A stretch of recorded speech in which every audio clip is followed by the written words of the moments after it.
Ya Rasulallah. La première émigration vers l'Abyssinie. Anta nurullahi fajran. Les persécutions commencèrent vers la fin de la 4e année de la mission prophétique.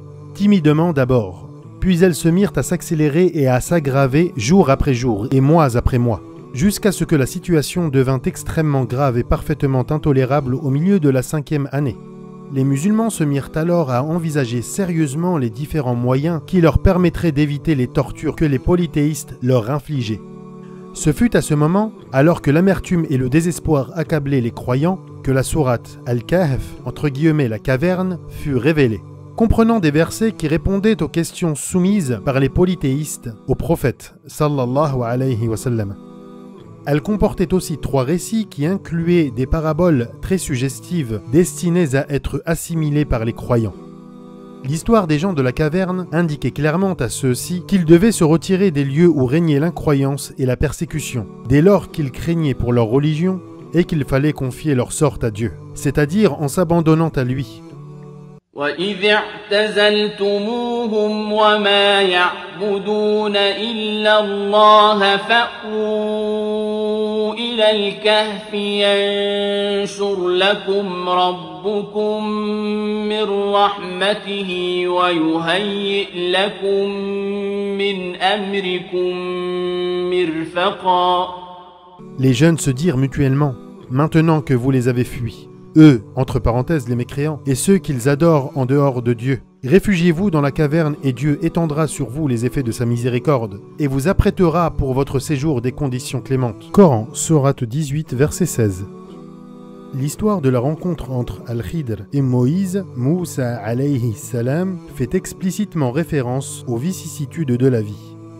Il y est indiqué que les choses ne sont pas toujours ce qu'elles paraissent. En d'autres termes, la guerre menée contre les musulmans pourrait tourner à leur avantage à l'avenir, et les tyrans associants pourraient, s'ils ne revenaient pas à Dieu, se retrouver soumis à ces mêmes croyants qui étaient alors en position de faiblesse. L'émigration vers l'Abyssinie. Lorsque les Qurayshites intensifièrent leur persécution des compagnons, et que le prophète sallallahu alayhi wa sallam vit qu'il ne pouvait protéger ces derniers, il leur conseilla d'émigrer en Abyssinie, gouvernée alors par le négus Ashama, qui était réputé pour sa justice. L'histoire de Dhul Qarnayn, entre parenthèses celui qui possède 2 cornes, le puissant souverain de l'Occident et de l'Orient, précise sans ambiguïté que Dieu donne la terre en héritage à qui il veut, parmi ses serviteurs. Et Dieu ne cesse de susciter des hommes pieux qui soustraient les faibles à l'oppression des tyrans, les vertueux serviteurs de Dieu étant plus en droit de gouverner la terre. La sourate 39, les groupes homogènes, fut alors révélée pour indiquer la solution de l'émigration et préciser que la terre est suffisamment vaste. Par conséquent, les croyants ne devaient pas se considérer contraints par les forces de la tyrannie et du mal à rester en un lieu donné. قُلْ يَا عِبَادِي الَّذِينَ آمَنُوا اتَّقُوا رَبَّكُمْ لِلَّذِينَ أَحْسَنُوا فِي هَٰذِهِ الدُّنْيَا حَسَنَةٌ وَأَرْضُ اللَّهِ وَاسِعَةٌ إِنَّمَا يُوَفَّى الصَّابِرُونَ أَجْرَهُم بِغَيْرِ حِسَابٍ. À ceux qui auront fait le bien en ce bas monde, une bonne récompense leur est destinée, et la terre de Dieu est bien vaste. Seuls les patients reçoivent leur salaire pleinement et sans compter. Coran, sourate 39, verset 10. Le prophète sallallahu alayhi wa sallam savait que le négus Ashama, roi d'Abyssinie, était un souverain juste. Aussi autorisa-t-il les musulmans à chercher refuge en son royaume. Au mois de Rajab de la 5e année de la mission prophétique, un groupe composé de 12 hommes et de 4 femmes prit le départ pour l'Abyssinie. Parmi les émigrants, il y avait Uthman ibn Affan et son épouse Ruqayya, entre parenthèses, la fille du prophète sallallahu alayhi wa sallam. Concernant ces 2 derniers, le prophète sallallahu alayhi wa sallam a dit « C'est la première famille qui, depuis les familles d'Abraham et de Lot alayhi salam, émigre sur la voie de Dieu. » Ils se faufilèrent hors de la Mecque à la faveur de l'obscurité épaisse d'une nuit sans lune et se dirigèrent vers la mer où 2 embarcations les emmenèrent pour l'Abyssinie, leur lieu de destination. La nouvelle de leur départ, minutieusement préparée, parvint aux oreilles des Qurayshites. Mais il était déjà trop tard, car les musulmans avaient déjà quitté le port de Chouaïba. Les émigrants furent chaleureusement accueillis et se vinrent accorder l'hospitalité qui leur était due. Au mois de Ramadan de la même année, le prophète sallallahu alayhi wa sallam se rendit dans le sanctuaire sacré, où se trouvait alors un grand nombre de polythéistes quraïchites, notamment les notables, et se mit subitement à réciter la sourate 53, An-Najm, entre guillemets, l'étoile. C'était la première fois que la révélation parvenait jusqu'à eux, de façon aussi directe et sans que rien ne vienne perturber la récitation.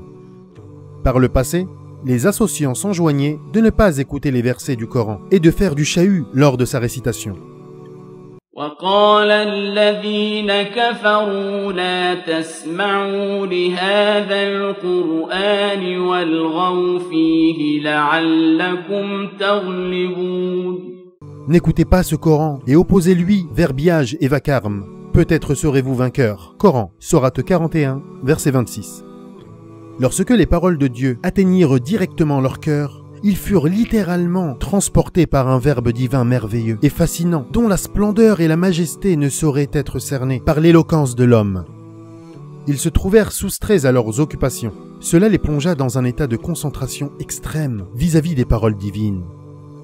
Aussi, lorsque le prophète sallallahu alayhi wa sallam récita les derniers versets dont la teneur ébranle les cœurs, et qu'il se prosterna après la récitation de ce verset, فاسجدوا لله واعبدوا. Prosternez-vous donc à Dieu et adorez-le. Coran, sourate 53, verset 62. Ils ne purent s'empêcher de se prosterner tous à leur tour.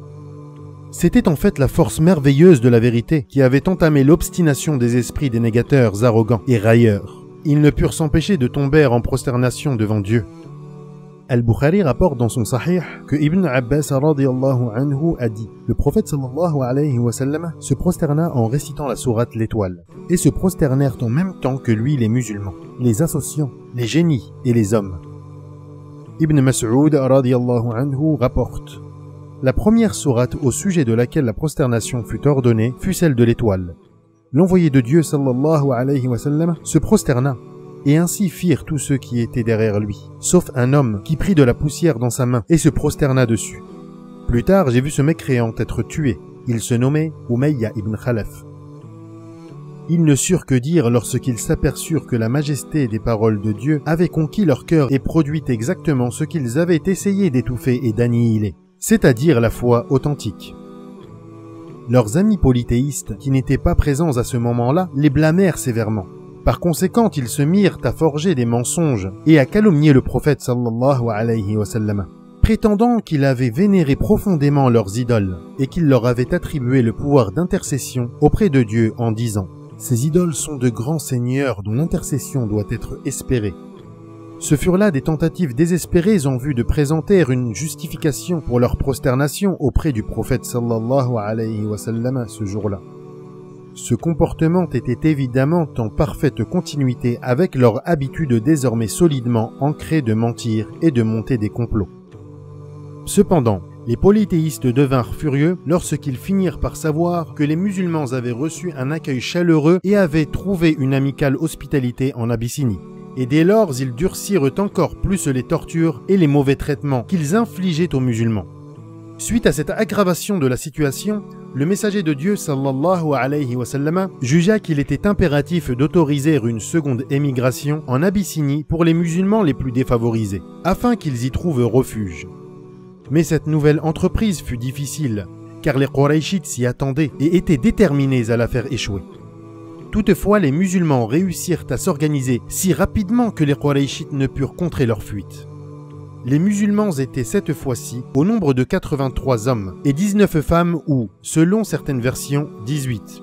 La présence de Ammar ibn Yasir parmi eux n'est pas certaine. فبأي آلاء ربك تتمارى هذا نذير من النذر الأولى أزفت الآزفة ليس لها من دون الله كاشفة أفمن هذا الحديث تعجبون وتضحكون ولا تبكون وأنتم سامدون فاسجدوا لله واعبدوا